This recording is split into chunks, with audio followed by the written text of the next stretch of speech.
അല്ലാഹു അല്ലാഹു അല്ലാഹു അല്ലാഹു അല്ലാഹു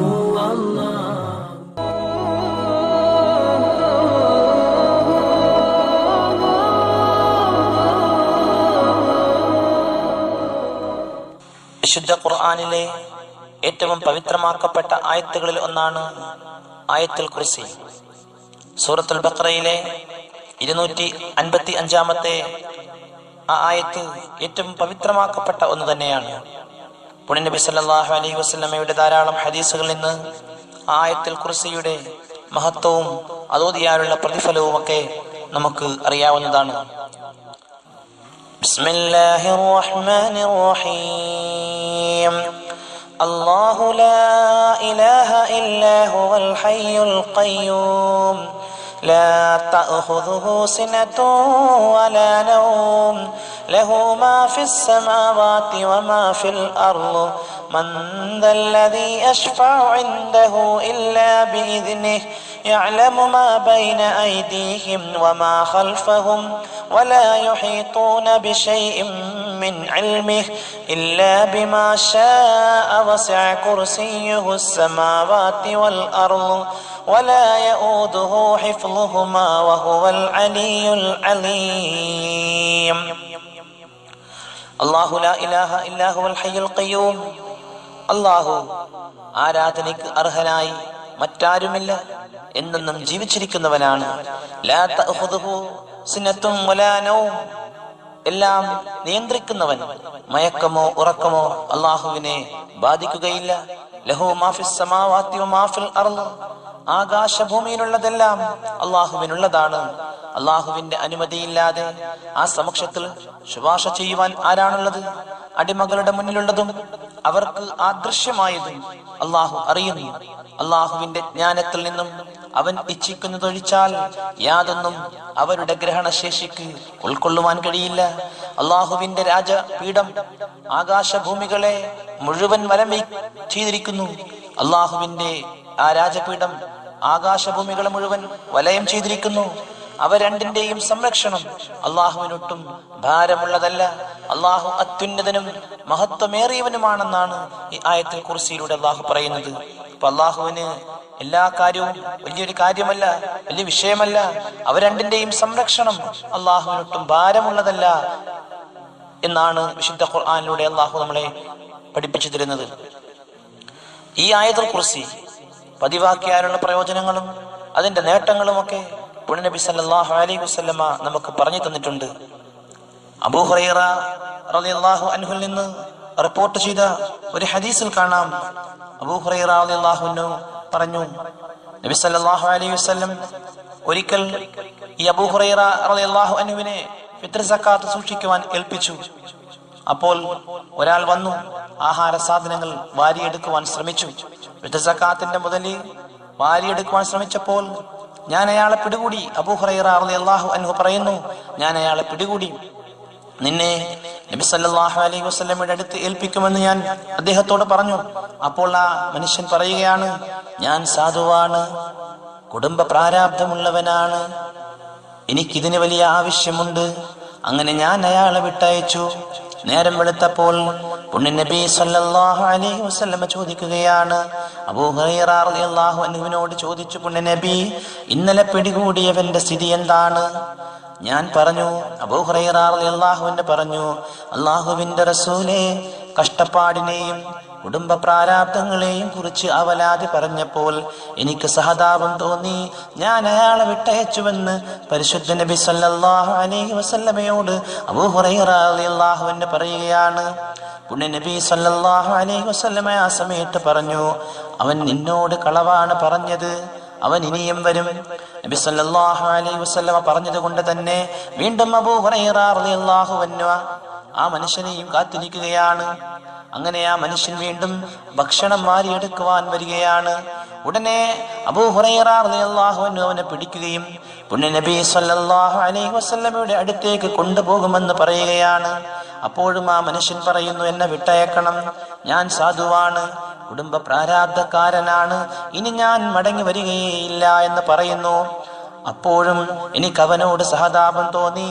ഞാൻ അവനെ വിട്ടയച്ചു എന്ന് അബൂ ഹുറൈറ റളിയല്ലാഹു അൻഹു പറയുകയാണ്. നേരം പുലർന്നപ്പോൾ നബി സല്ലല്ലാഹു അലൈഹി വസല്ലം ചോദിക്കുന്നു, ഓ അബൂ ഹുറൈറ, ഇന്നലെ നീ പിടികൂടിയവന്റെ സ്ഥിതി എന്താണ്? ഞാൻ പറഞ്ഞു, അല്ലാഹുവിന്റെ റസൂലേ, ദാരിദ്ര്യത്തെക്കുറിച്ചും പ്രാരാബ്ധത്തെക്കുറിച്ചും അയാൾ പരാതി പറഞ്ഞപ്പോൾ എനിക്ക് അനുകമ്പ തോന്നി.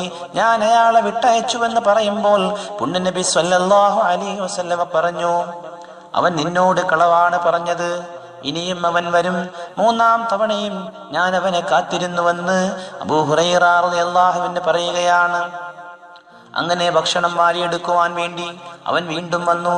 അങ്ങനെ അബൂ ഹുറൈറ റളിയല്ലാഹു അൻഹു അവനെ പിടികൂടുകയും ചെയ്തു. ഈ സമയത്ത് അബൂ ഹുറൈറ റളിയല്ലാഹു അൻഹു പറയുന്നു, ഞാൻ ഇപ്രാവശ്യം നിന്നെ നബി സല്ലല്ലാഹു അലൈഹി വസല്ലമയുടെ അടുത്ത് ഏൽപ്പിക്കും. ഇത് മൂന്നാമത്തെ തവണയാണ്. ഇനി വരില്ലെന്ന് നീ പറയുകയും വീണ്ടും വീണ്ടും നീ വരികയും ചെയ്യുന്നുണ്ട്. അപ്പോഴും അവൻ എന്നോട് പറഞ്ഞു, നിങ്ങൾ എന്നെ വിട്ടയക്കണം, നിങ്ങൾക്ക് പ്രയോജനപ്പെടുന്ന ചില വാക്യങ്ങൾ ഞാൻ പഠിപ്പിച്ചു തരാം. അബൂ ഹുറൈറ റളിയല്ലാഹു അൻഹു ചോദിക്കുന്നു, ആ വാക്യങ്ങൾ ഏതാണ്? ആ മനുഷ്യൻ പറഞ്ഞു കൊടുക്കുന്നു, നീ ഉറങ്ങാൻ കിടക്കുമ്പോൾ ആയത്തുൽ കുർസി ഓതുക, എങ്കിൽ അല്ലാഹുവിങ്കൽ നിന്ന് ഒരു സംരക്ഷകൻ നിനക്ക് ഉണ്ടായിരിക്കും.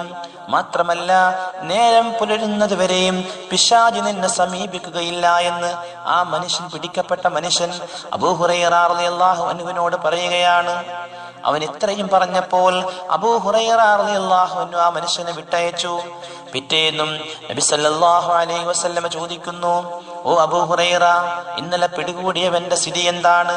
അപ്പോഴും അബൂ ഹുറൈറ റളിയല്ലാഹു അൻഹു പറഞ്ഞു, അല്ലാഹുവിന്റെ റസൂലേ, എനിക്ക് പ്രയോജനപ്പെടുന്ന ചില വാക്യങ്ങൾ പഠിപ്പിച്ചു തരാമെന്ന് അവൻ പറഞ്ഞതുകൊണ്ട് ഞാൻ അവനെ വിട്ടയച്ചു.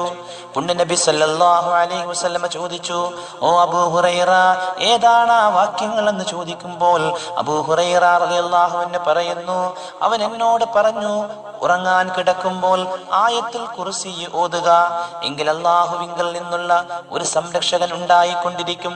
മാത്രമല്ല, നേരം പുലരുന്നത് വരെ പിശാച് സമീപിക്കുകയുമില്ലെന്ന് പറഞ്ഞപ്പോൾ നബി സല്ലല്ലാഹു അലൈഹി വസല്ലം പറഞ്ഞു, സത്യനിഷേധിയാണെങ്കിലും അവൻ പറഞ്ഞത് സത്യമാണ്. അബൂ ഹുറൈറ റളിയല്ലാഹു അൻഹുവിനോട് എന്നിട്ട് പറയുന്നു, ഓ അബൂ ഹുറൈറ, താങ്കളോട് ഈ 3 ദിവസവും സംസാരിച്ചത് ആരാണെന്നറിയുമോ? അബൂ ഹുറൈറ റളിയല്ലാഹു അൻഹു പറഞ്ഞു, ഇല്ല. പുണ്യ നബി സല്ലല്ലാഹു അലൈഹി വസല്ലം പറഞ്ഞു, അത് പിശാചാണ് കടന്നു വന്നത്. 3 ദിവസവും നിന്നോട് കടന്നു വന്നത്, നിന്റെ അടുക്കൽ നിന്ന് സാധനം വാങ്ങാൻ, സാധനം എടുത്തുകൊണ്ട് പോകാൻ കടന്നു വന്നത് അത് പിശാചായിരുന്നുവെന്ന് പരിശുദ്ധ മുഹമ്മദ് മുസ്തഫ സല്ലല്ലാഹു അലൈഹി വസല്ലം. അപ്പോൾ പിശാച് പുണ്യ നബി സല്ലല്ലാഹു അലൈഹി വസല്ലം ഏൽപ്പിച്ച സ്വത്തെടുക്കാൻ വരികയും അങ്ങനെ പിടികൂടപ്പെട്ടപ്പോൾ അബൂ ഹുറൈറ റളിയല്ലാഹു അൻഹുവിൽ നിന്ന് രക്ഷപ്പെടാൻ വേണ്ടി പഠിപ്പിച്ചു കൊടുത്ത ആയത്താണ് ആയത്തുൽ കുർസി. പിശാച് പോലും പറഞ്ഞു, അത് ഓതിയാൽ പിശാച് അടുക്കുകയില്ല, അതിന് സംരക്ഷണം ഉണ്ടാകും, അല്ലാഹുവിന്റെ സംരക്ഷണം അത് ഓതിയാൽ ലഭിക്കുമെന്നാണ് പിശാച് പോലും പറഞ്ഞത്. അതുപോലെ തന്നെ ഈ ആയത്തുൽ കുർസിക്ക് ധാരാളം പവിത്രതകളുണ്ട്. ദുനിയാവിലെയും ആഖിറത്തിലെയും ഒരുപാട് നേട്ടങ്ങൾ കൊയ്യുവാൻ നമുക്ക് സാധിക്കും. ആയത്തുൽ കുർസി പതിവാക്കുകയാണെങ്കിൽ പണ്ഡിതന്മാർ പറയുന്നത്, കടം കൊണ്ട് വലയുന്നവർ, കടത്തിൽ മുങ്ങി നിൽക്കുന്നവർ 170 പ്രാവശ്യം ആയത്തുൽ കുർസി ഓതിയാൽ തീർച്ചയായും അവന്റെ കടം വിടാൻ സാധിക്കും. കടം കൊണ്ട് വലയുന്നവർ 170 പ്രാവശ്യം ആയത്തുൽ കുർസി ഓതി അള്ളാഹുവിനോട് ദുആ ചെയ്താൽ കടം വീടാനുള്ള മാർഗം അള്ളാഹു എത്തിച്ചു തരുന്നതാണ്. സാന്ദർഭികവശാൽ ഒരു കാര്യം കൂടി ഞാൻ ഓർമ്മപ്പെടുത്തുകയാണ്. ഈ കടം എന്ന് പറയുന്നത് ഏറ്റവും അപകടകരമായ ഒന്നാണ്. ഓരോ മനുഷ്യനും മരണസമയത്ത് അല്ലെ മരിച്ചു കഴിഞ്ഞാൽ ഏറ്റവും ബുദ്ധിമുട്ടുന്ന ഒന്നാണ് അവന്റെ കടം. അള്ളാഹു എല്ലാം പുറത്തു തന്നാലും കടക്കാരന് ആ കടം കൊടുക്കാനുള്ളവൻ പുറത്തുപെട്ടാൽ മാത്രമേ നമുക്ക് രക്ഷപ്പെടാൻ സാധിക്കൂ. അതുകൊണ്ട് കടം വാങ്ങുന്നത് വളരെ സൂക്ഷിച്ചു വേണം.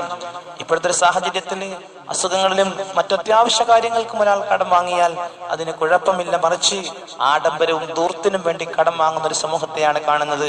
എന്നിട്ട് കടത്തിന്റെ പേരിൽ ദുഃഖിക്കുന്നു.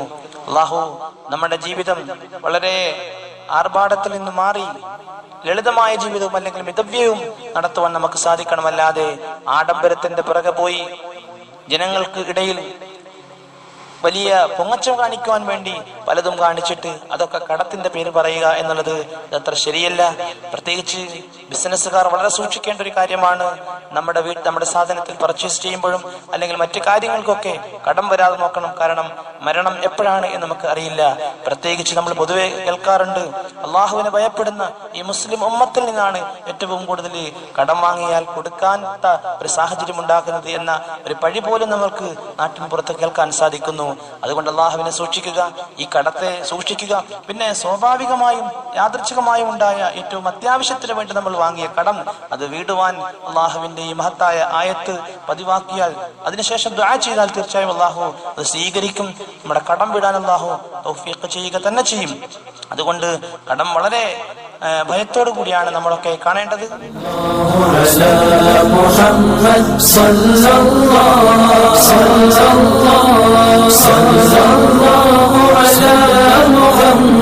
صلى الله عليه وسلم